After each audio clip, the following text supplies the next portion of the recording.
ஜெய் ஸ்ரீ ராமகிருஷ்ணா.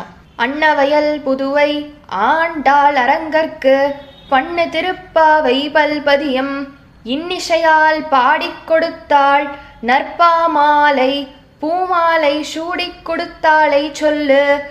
இன்றைய தினம் ஆண்டாள் பகவானை பார்க்குறாங்க. அவர்கிட்ட நீ தெரிஞ்சுக்கோ அப்பா, நாங்கெல்லாம் வந்துட்டோம், அதனால துயில் எழுந்துக்கோ அப்படின்னு சொல்லிட்டு சொல்கிறாங்க. ஏன் அப்படின்னா, போன பாசுரத்தில் தான் நம்ம சொன்னோம், தாயார் போய் விசிறியும் கண்ணாடியும் எடுத்துகிட்டு பகவானை எழுப்புறாங்கன்னு.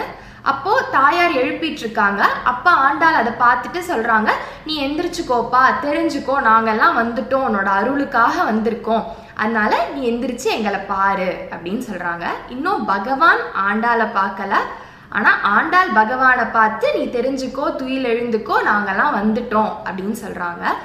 ஏன்னா பகவான் ஸ்ரீ ராமகிருஷ்ணர் சொல்கிறாரு, இறைவனுடைய திருநாமத்தை ஓதுவதால் பக்தன் ஒருவன் பெருநன்மை அடைகின்றான், பக்தி மார்க்கத்தில் அவன் ஈஸ்வர அனுபூதி அடைவது உறுதி அப்படின்னு சொல்லியிருக்கார். அப்போ ஆண்டாலும் நமக்கு அதை சொல்லி கொடுக்குறாங்க. நம்ம பக்தி செஞ்சோன்னா, இறைவனோட நாமாவை சொன்னோன்னா அவரை நம்ம பார்ப்போம், அவரோட தரிசனம் நமக்கு கிடைக்கும், அவர் நம்ம கூட பேசுவார் அப்படின்றத சொல்லும் விதமாக அவரோட குணங்களெல்லாம் இந்த பாசுரத்தில் சொல்கிறாங்க. உன்னை போற்றி வந்திருக்கோம், நீ தெரிஞ்சுக்கோ அப்பா, எழுந்திரிச்சுக்கோ, நாங்கள்லாம் வந்துட்டோம் அப்படின்னு சொல்லிட்டு பகவான்கிட்ட சொல்கிற மாதிரி அமைஞ்சிருக்கு. இந்த பாசுரம் எப்படி வருது அப்படின்னா, அரங்கனின் கோதை அருளிய திருப்பாவை பாசுரம் 21. ஏற்ற கலங்கள் எதிர்பொங்கி மீதளிப்ப மாற்றாதே பால் சொரியும் வள்ளல் பெரும் பசுக்கள் ஆற்றப்படைத்தான் மகனே அறிவுராய் ஊற்றமுடையாய் பெரியாய் உலகினில் தோற்றமாய் நின்ற சுடரே துயில் எழாய் மாற்றார் உனக்கு வழி தொலைந்து உன் வாசற்கண் ஆற்றாது வந்துன் அடிப்பணியும் மா போலே போற்றியாம் வந்தோம் புகழ்ந்தேலோரெம்பாவாய் அப்படின்னு இந்த பாசுரம் அமைஞ்சிருக்கு. இந்த பாசுரத்துலையும் முதல்ல நந்தகோபுர சொல்லிட்டு ஆரம்பிக்கிறாங்க. எப்படி நப்பின்னை நங்கைக்கு நந்தகோபுர சொல்லிட்டு அவங்கள சொல்றப்ப ரொம்ப பிடிக்குமோ, அதே மாதிரி பகவானுக்கும் நந்தகோபுர சொல்லிட்டு அவர் சொல்றது ரொம்ப பிடிக்கும்ன்றதுனால ஆண்டாள் இப்படி ஆரம்பிக்கிறாங்க. ஏற்ற கலங்கள் எதிர்பொங்கி மீதளிப்ப மாற்றாதே பால் சொரியும் வள்ளல் பெரும் பசுக்கள் ஆற்றப்படைத்தான் மகனே அறிவுராய். கண்ணனோட ஊர்ல இருக்கிற பசுக்கள்லாம் குடத்தை வைக்கிறாங்களாம் பால் கறக்கிறதுக்கு. கண்ணனோட பேரை சொல்லிக்கிட்டே பால் கறக்குறாங்களாம். அப்போ அந்த பால் கறக்கிறப்போ அது இடைவிடாது பாலை கொடுத்துட்டே இருக்குதான் அந்த வள்ளல் பெரும் பசுக்கள். அதுவும் அந்த பாத்திரமெல்லாம், அந்த குடம்லாம் எதிர்பொங்கி மீதளிப்ப பொங்கி பொங்கி வழியுதான். அந்த அளவுக்கு இடைவிடாமல் பால் கொடுக்கக்கூடிய வள்ளல் பெரும் பசுக்கள் வச்சிருக்கிறவருடைய புள்ளையே, நீ தெரிஞ்சுக்கோ, நாங்க உன்னை பார்க்க வந்திருக்கோம் அப்படின்னு சொல்லிட்டு ஆண்டாள் சொல்றாங்க. அப்போ பகவான் நினைச்சுக்கிட்டாராம், ஏதோ பக்கத்து வீட்டு பையனை சொல்றாங்க போல இருக்கு, ஏன்னா பக்கத்து வீட்லயும் நிறைய பசுக்கள்லாம் இருக்குது, அந்த வீட்டு பையனை சொல்றாங்க போல இருக்குன்னு பகவான் நினைச்சுக்கிட்டாராம். அதனால ஆண்டாள் மேல சொல்றாங்க, ஊற்றமுடையாய் பெரியாய் அப்படின்னு சொல்லிட்டு. ஆனா இந்த முதல் வரியில ஏற்ற கலங்கள் எதிர்பொங்கி மீதளிப்ப மாற்றாதே பால் சொரியும் வள்ளல் பெரும் பசுக்கள் ஆற்றப்படைத்தான் மகனே அறிவுராய், அந்த வரியை உற்று கவனிச்சா என்ன தெரியுது அப்படின்னா, அவரவர்கள் இயல்புக்கு தக்கவாறு பக்தர்கள், யோகிகள், மகான்கள் எல்லாருமே பகவானை பூஜிப்பாங்க. பகவான் தான் அவர் அப்படின்னு சொல்லிட்டு அவங்கவுங்களோட மார்க்கத்துல போய் அவங்கவுங்க சாமியை கும்பிடுவாங்க. ஏன்னா பகவானுக்கு பலவேறு ஸ்வரூபங்கள் இருக்குன்னு நமக்கு தெரியும்ல. அதனால அவரவர்கள் இயல்புக்கு தக்கவாறு அவரவர்களுக்கு பிடித்த பகவானுடைய ஸ்வரூபத்தை வழிபடுறாங்க. அப்போ பகவான் அவங்க எல்லாருக்கும் போதும் போதும்னு சொல்ற அளவுக்கு அவங்களுக்கு எவ்வளோ அருள் பண்ணணுமோ அதை விட அருள் பண்ற கருணாமூர்த்தியாச்சே. எதிர்பொங்கி மீதளிப்ப போதும் போதும்னு சொல்ற அளவுக்கு அவ்வளோ கருணைய பொழியக்கூடிய பெரும் பசுக்கள். ஏன் பசுக்கள்னு எழுதியிருக்காங்க அப்படின்னா, பகவான் ஒருத்தர் தான், ஆனா அவரோட வடிவங்கள் பலவேறு ஆச்சே. எவ்வளோ 1000 வடிவங்கள் அவருக்கு இருக்கு. அப்போ வள்ளல் பெரும் பசுக்கள், அதுவும் பகவான் ஒருவர்னா அந்த அவதாரத்துல அவர் நந்தகோபர் வீட்டுல தானே இருக்காரு. அதனால ஆற்றப்படைத்தான் மகனே, அப்படிப்பட்ட கண்ணனை படைத்திருக்கின்ற, வளர்க்கக்கூடிய, வச்சிருக்கக்கூடிய வாய்ப்பு பெற்ற மகனே, ஆற்றப்படைத்தான் மகனே, அவருடைய புள்ளையே அப்படின்னு சொல்லி ஆண்டாள் சொல்றாங்க. ஏன்னா பகவான் ஸ்ரீ ராமகிருஷ்ணர் சொல்லுவாரு, ஒரு தெய்வம் தான் இருக்கிறார், ஆனால் அவரின் ஸ்வரூபங்கள் பல. ஒரு வீட்டிற்கு தலைவராக இருப்பவன் அவனுக்கே சகோதரன், கணவன், தந்தை என பலவேறு உறவுகள் இருப்பது போன்று வணங்குபவர்களுடைய இயல்புக்கு ஏற்ப ஒரு தெய்வம் பல பெயர்கள், பல வடிவங்கள் பெற்று விளங்குகின்றார் அப்படின்னு பகவான் ஸ்ரீராமகிருஷ்ணர் சொல்லியிருக்கார். அப்போ ஆண்டாலும் சொல்றாங்க, வள்ளல் பெரும் பசுக்கள், உன்னோட பலவேறு ஸ்வரூபத்திலையும் நீ அதே அளவு போதும் போதும்னு சொல்ற மாதிரி அதே மாதிரி கருணை பண்ணக்கூடிய அளவுக்கு நீ இருக்கிய கருணாமூர்த்தியா, நாங்க வந்திருக்கிறது உனக்கு தெரியலையா, எங்களுக்கு நீ அருள் பண்ணக்கூடாதா? அப்படிப்பட்ட பகவான பெற்றெடுக்கக்கூடிய ஒரு வாய்ப்பு, ஒரு பெரும் பேர், ஒரு ஆற்றல் நந்தகோபருக்கு தானே இருக்கு. அதனால நந்தகோபருடைய மகனே அறிவுராய், தெரிஞ்சுக்கோப்பா நாங்க வந்துட்டோம் அப்படின்னு ஆண்டாள் சொன்னாங்களாம். அதே மாதிரி பகவான் நினைச்சுக்கிட்டார்ல பக்கத்து வீட்டு பையன்னு, அதனால ஆண்டாள் மேல சொல்றாங்க, ஊற்றமுடையாய் பெரியாய் உலகினில் தோற்றமாய் நின்ற சுடரே துயில் எழாய். ஆண்டாள் சொல்றாங்க, நாங்க பக்கத்து வீட்டு பையனை ஒன்னும் சொல்லல, உன்னை தான்ப்பா சொல்றோம். ஊற்றமுடையாய், மிகவும் வலிமை வாய்ந்தவன், அவனோட மகிமைகளை சொல்லி அடக்க முடியுமா என்ன? ஏன்னா பகவான் ஸ்ரீராமகிருஷ்ணர் சொல்றாரு, கடவுளின் மகிமை இதுதான், அதற்கு மேல் ஒன்றும் இல்லை என்று யார்தான் பகிர முடியும்? கிருஷ்ணர் போன்று மானுட வடிவம் அவர் எடுத்திருப்பது உண்மை. இன்னும் பலவேறு வடிவங்களிலும் அவரே இருக்கின்றார். வடிவங்களை கடந்தும் அவரே இருக்கின்றார். அவர் அகண்ட சச்சிதானந்தம் என்கின்றது வேதம். அவரது ஸ்வரூபங்களுக்கும் மகிமைகளுக்கும் அளவு என்பதே கிடையாது அப்படின்னு சொல்லிட்டு பகவான் ஸ்ரீராமகிருஷ்ணர் சொல்லியிருக்கார். அப்ப ஊற்றமுடையாய் பெரியாய், நீந்தாப்பா இந்த உலகத்திலே பெரியவன், இந்த உலகத்தை மிஞ்சியே நீந்தாப்பா பெரியவன். ஏன்னா உலகத்தை படைச்சதே பகவான் தானே. ஏன்னா பகவான் ஸ்ரீராமகிருஷ்ணர் சொல்றாரு, எட்ட இருப்பதனால் சூரியன் சிறிய தட்டு போன்று தென்படும், அருகில் சென்றால் அதன் வடிவம் கிரகிக்க முடியாத அளவு பெரியது என்று உணர்ந்து கொள்ளலாம். பகவானும் நமக்கு எட்ட இருக்கும் பொழுது நமக்குரிய வடிவத்தை அவருக்கு கொடுக்கின்றோம். ஆனால் அவரை கிட்டத்தில் அணுகினால் வடிவங்களில் அடங்காத பெரிய பொருள் பகவான் என்று நமக்கு விளங்குகின்றது அப்படின்னு பகவான் ஸ்ரீராமகிருஷ்ணர் சொல்றார். அப்போ பகவானே, நீ தான் அந்த பெரியாய், வடிவங்களுக்கு அடங்கக்கூடிய ஸ்வரூபமா உன்னோடது.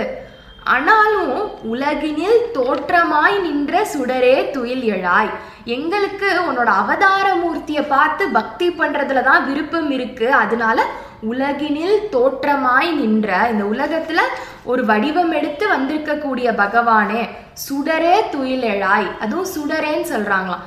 ஏன்னா பகவான் ஸ்ரீராமகிருஷ்ணர் சொல்லுவாரு, அல்லும் பகலும் பகவானையே சிந்திப்பவன் அவரையே எங்கும் காண்பான். தீபத்தின் ஒளி பிழம்பை உற்று பார்த்தவன் பிறகு எங்கு திரும்பினாலும் அவ்வொலியையே காண்கின்றான். பக்தியின் வேகம் அத்தகையது. அதே மாதிரி ஆண்டாளுக்கும் சுடரோட வெளிச்சம், அந்த தீப பிழம்பை பார்த்தவன் எங்கு பார்த்தாலும் அதையே பார்க்குற மாதிரி ஆண்டாளுக்கும் எங்கு பார்த்தாலும் பகவானே தெரிகிறாராம். அதனால சுடரே துயில் எழாய் அப்படின்னு, எழுந்திருச்சுக்கோப்பா, அம்மா தான் கண்ணாடியும் விசிறியும் கொடுக்குறாங்கல்ல, நீ எழுந்திருச்சுக்கோ, எங்களுக்கு அருள் பண்ணுறதுக்காக சீக்கிரமா வா, நீ எந்திரிச்சு எங்களை பார்க்கணும், நீ எந்திரிச்சுக்கோ அப்படின்னு சொன்னாங்க. மேலும் பகவான் யாருன்றத ஆண்டாள் இன்னும் அழகா இந்த பாசுரத்துல சொல்றாங்க. மாற்றார் உனக்கு வழி தொலைந்து உன் வாசல் கண் ஆற்றாது வந்துன் அடிப்பணியும் மா போலே அப்படின்னு ஆண்டாள் சொல்றாங்க. என்னன்னா மாற்றார் உனக்கு, மாற்றார்னா யாரு? பகவான் இல்லைன்னு, பகவானை மறக்கக்கூடியவற்றையெல்லாம் நம்ம மாற்றார்னு சொல்லுவோம். தீய எண்ணங்கள், தீய சிந்தனைகள், ராட்சசர்கள், நம்ம பாவ செயல்கள், பாவ சிந்தனைகள், பகவான் இல்லை, அவரை மறக்கக்கூடிய எது நம்ம பண்ணாலும் அது மாற்றார் தான், மாற்று கருத்து தான் அது எல்லாமே. அப்படின்றதுனால மாற்றார் உனக்கு வழி தொலைந்து, அந்த மாற்றாராகிய அவர்கள் எல்லோருமே அவர்களோட வழி எங்க போச்சுனே தெரியலையாம். ஏன்னா உன்னுடைய வலிமையை பார்த்து அவர்களுடைய வலிமையெல்லாம் எங்க போச்சுனே தெரியல. வழி தொலைந்து உன் வாசற்கண், எங்க வந்திருக்காங்க அவங்க வலிமையெல்லாம் போய் உன்னோட வாசல்ல வந்து உட்கார்ந்துருக்காங்க. ஆற்றாது வந்து, எங்களால எதுவுமே பண்ண முடியலையே, நாங்க எதுவுமே இல்லை, நீந்தான் அப்படின்னு சொல்லி பணிந்து பகவான்கிட்ட வந்து நிக்கிறாங்களாம். அப்படி நாங்க வந்து உன்கிட்டக்க நிக்கிறோம், உன்னோட பெருமைகளை பாடுறோம், நீ எங்களுக்கு உன்னோட கடாட்சத்தை கொடுன்னு ஆண்டாள் கேட்குறாங்க. ஏன்னா அன்னை ஸ்ரீ சாரதா தேவியார் சொல்றாங்க, அவர் அருள் இருந்தால் தாம் எழுதியதை அவரே அழித்து விடுவார், அவரை கபால மோச்சனர் என்று அழைக்கின்றோம், எல்லாம் அவருடைய கையில் தானே, எனவே அவரிடம் உன்னை சமர்ப்பித்து விடு அப்படின்னு சொல்லி அம்மா சொல்லியிருக்காங்க. அப்போ ஆண்டாலும் அதே தான், அடிப்பணியும் மா போலே, எல்லாத்தையும் நான் உன்கிட்ட கொடுத்துட்டேன்ப்பா, எனக்குள்ள இருக்கிற மாற்று கருத்தெல்லாம் உன்பால் நான் திருப்பிட்டேன். அப்போ என்ன, எல்லாரும் உன்னோட அடியில உட்கார்ந்துருப்பாங்க. அப்போ நான் என்னையும் நானுன்ற அகங்காரத்தையும் கடைசியா இருக்கிற மாற்று சிந்தனை அதுதானே, அதையும் நான் உன்கிட்டக்கே கொடுத்துட்டேன். அவர்கள்லாம் எப்படி உன்கிட்டக்க அடிப்பணியும் மா போலேன்னு இருக்காங்களோ அதே மாதிரி தான் நானும் இப்போ உன்னோட அடியாருன்ற பாவத்துல நான் உன்கிட்டக்க நான் வணங்குறேன். நானுன்ற அகங்காரத்தையும் உன்பால் நான் இப்படி திருப்பிட்டேன் அப்படின்னு சொல்லி ஆண்டாள் சொல்றாங்களாம். ஏன் அவதார மூர்த்திய முதல்ல ஆண்டாள் எடுத்துக்கிறாங்க? பெரியாயின்லாம் சொன்னாங்கல்ல, வடிவமற்றவர்லாம் சொன்னாங்கல்ல, ஏன் அவதார மூர்த்தியை எடுத்துக்கிறாங்க அப்படின்னா, பகவான் ஸ்ரீ ராமகிருஷ்ணர் சொல்லுவாரு, ஈஸ்வர சுரூபங்கள் பல இருப்பதில் நீ நம்பிக்கை வைக்க வேண்டும். பிரம்ம ஞானம் அடைய பெற்றவனுக்கே பிரம்மமும் சக்தியும் ஒன்று என்ற அத்வைத்த அனுபவம் வருகின்றது. அது வருவதற்கு முன்பு துவைத்த நிலையில் இருப்பதே சிறந்தது அப்படின்னு பகவான் ஸ்ரீராமகிருஷ்ணர் சொல்லியிருக்கார். அப்ப துவைத்த நிலையில தான் நம்ம இருக்க முடியும். நான் தொண்டன், நீ பகவான், அந்த பாவத்துல இருக்கிறது தான் சால சிறந்ததுன்னு சொன்ன மாதிரி ஆண்டாலும் அதே தான் சொல்லியிருக்காங்க. மேலும் மாற்றார் உனக்கு வழி தொலைந்து உன் வாசற்கண், அதுக்கு பகவான் ஸ்ரீ ராமகிருஷ்ணர் என்ன சொல்றாரு அப்படின்னா, ஒருவன் எந்த அறத்தில் இருந்தாலும் சரி, துறவாக இருக்கட்டும் இல்லறமாக இருக்கட்டும், உலகப்பற்றை ஒழித்துவிட்டு இறைவனை நாட வேண்டும். ஈஸ்வர அனுபூதி வரும் முன் மனிதனிடம் அகங்காரம் இருக்கின்றது. பாப்ப புண்ணியம் இல்லை என்று வாயினால் தான் சொல்லலாம். ஆனால் பாப்ப செயலை செய்து விட்டாலோ அதை குறித்து அவன் மனம் போராட்டத்தில் ஆழ்ந்து விடுகின்றது. ஆனால் கடவுள்தான் கர்மங்கள் அனைத்திற்கும் கர்த்தா என்றும் நான் அவருடைய கருவி என்றும் முற்றிலும் உணர்ந்தவன். அவன் ஒரு பொழுதும் பாபம் செய்வதே கிடையாது, அந்த சிந்தனையே வருவது கிடையாது அப்படின்னு சொல்லிட்டு பகவான் ஸ்ரீராமகிருஷ்ணர் சொல்லியிருக்கார். ஏன் அப்படின்னா, நம்ம பகவானோட கருவின்னு சொல்றப்ப அவரோட தொண்டன்ற ஒரு அடியாருன்ற ஒரு நிலையை நம்ம எடுத்துக்கிறோம். அப்படி எடுத்துக்கிறப்போ நம்ம முழுசா பகவான் கிட்டக்க சரணாகதி பண்ணிட்டோம்னு அர்த்தம். அப்போ செய்யறதெல்லாம் பகவான் தானே.